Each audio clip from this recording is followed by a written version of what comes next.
Europa লিগের semifinal মাঠে জমে উঠেছে দুই দলের লড়াই, ম্যানচেস্টার ইউনাইটেড বনাম অ্যাথলেটিকো বিলবাও। কিন্তু খেলার বাইরে এক অদৃশ্য যুদ্ধে হারলেন বিলবাওয়ের ডিফেন্ডার ইয়েডে আলভারেজ।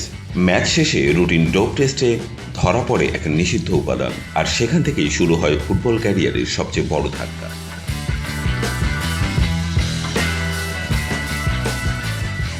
উয়েফা জানায় আলভারেজের শরীরে পাওয়া গেছে কেন্ড্রিনন নামক নিষিদ্ধ স্টেরয়েড, যা মূলত শরীরের পারফরমেন্স বাড়াতে ব্যবহৃত হয়। তবে চাঞ্চল্যকর তথ্য হলো এই উপাদানটি নাকি তিনি গ্রহণ করেছিলেন চুল পড়া ঠেকানোর চিকিৎসার অংশ হিসেবে।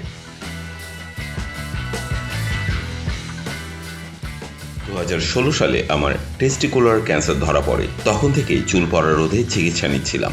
আমি জানতাম না ইনজেকশনের মাধ্যমে দেয়া ওষুধের নিষিদ্ধ উপাদান রয়েছে। এটি ছিল সম্পূর্ণ অনিচ্ছাকৃত।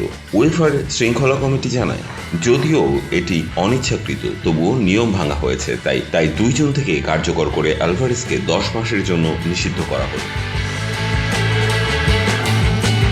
নিষেধাজ্ঞার ফলে 2026 সালের 2 এপ্রিল পর্যন্ত কোনো ম্যাচে খেলতে পারবে না আলভারেজ, এমনকি ক্লাবের অনুশীলনেও অংশ নিতে পারবে না। তবে শেষ 2 মাস অর্থাৎ 2026 সালের ফেব্রুয়ারি থেকে তিনি দলের অনুশীলনে ফিরতে পারবেন।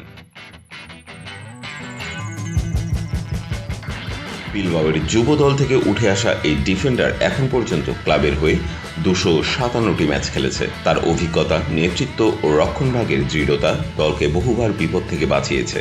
গত মৌসুমে বিলবাও লা লিগায় চতুর্থ হয়ে চ্যাম্পিয়ন্স লিগে জায়গা করে নিয়েছে, কিন্তু দুর্ভাগ্য আলভারেজ সেই জ্বলজ্বলে মঞ্চে দলের সঙ্গে থাকতে পারবেন না।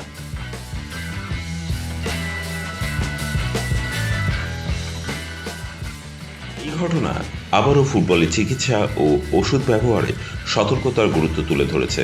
এটি একদিকে অনেকেই বলছেন এটি নিছক একটি চিকিৎসাজনিত ভুল, যেখানে খেলোয়াড় না জেনে একটি নিষিদ্ধ উপাদান গ্রহণ করেছে। অন্যদিকে কিছু পর্যবেক্ষক বলছেন এটি কি নিছক চিকিৎসা নাকি চিকিৎসার ছায়ায় লুকানো অন্য কিছু। এই বিতর্ক সহজে থামছে না, বিশেষ করে যেখানে প্রশ্ন ওঠে একজন পেশাদার অ্যাথলেট কি তার নেয়া প্রতিটি ওষুধ সম্পর্কে সচেতন নয়? তাছাড়া ক্লাবের মেডিকেল টিম কি বিষয়টি আগেভাগে ধরতে পারত না?